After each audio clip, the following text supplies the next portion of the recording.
Hello সবাইকে, সবাই কেমন আছো? আর আমার ছোটো মোটো মিনি ব্লগে তোমাদের সবাইকে আবারও আরেকবার ওয়েলকাম।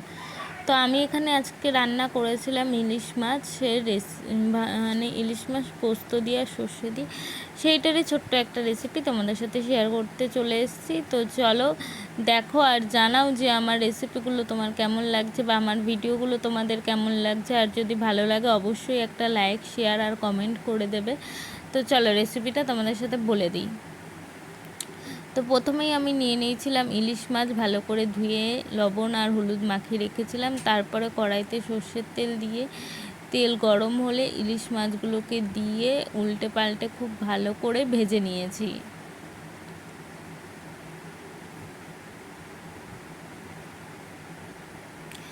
ভাজা হয়ে গেছে, এবার তুলে নেব।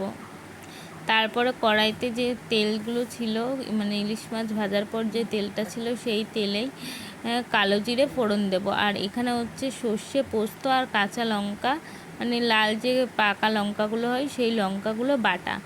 এখানে আমি 4-5টা লঙ্কা দিয়েছি। তো মশলাটা পুরোটা ওর মধ্যে দিয়ে দেবো কড়াইতে। আর তার মধ্যে দেব একটুখানি, বাটিতে মশলাগুলো লেগেছিলো সেই জন্য একটুখানি জল দিয়ে মশলাগুলোকে নিয়ে নেব।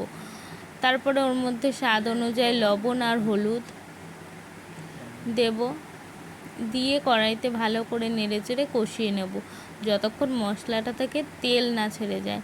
তারপরে দিয়ে দেব জল। জলটা দিয়ে একটু নেড়েচেড়ে ভালো করে ফুটে এলে ওর মধ্যে দিয়ে দেব ভেজে রাখা ইলিশ মাছের পিসগুলো।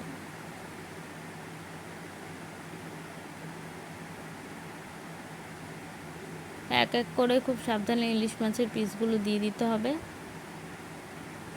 তো এই ছিল আজকে আমার রান্না। তারপরে ফুটে যে যেমন ঝোল খাবে নামিয়ে নেবে। আমি একদমই শুকিয়ে ফেলেছিলাম, দেখতেই পাচ্ছ তোমরা। তো আমার আজকের রেসিপি কেমন লাগলো তোমরা অবশ্যই জানিও, আর একটা লাইক, শেয়ার আর কমেন্ট করতে একদমই ভুলো না।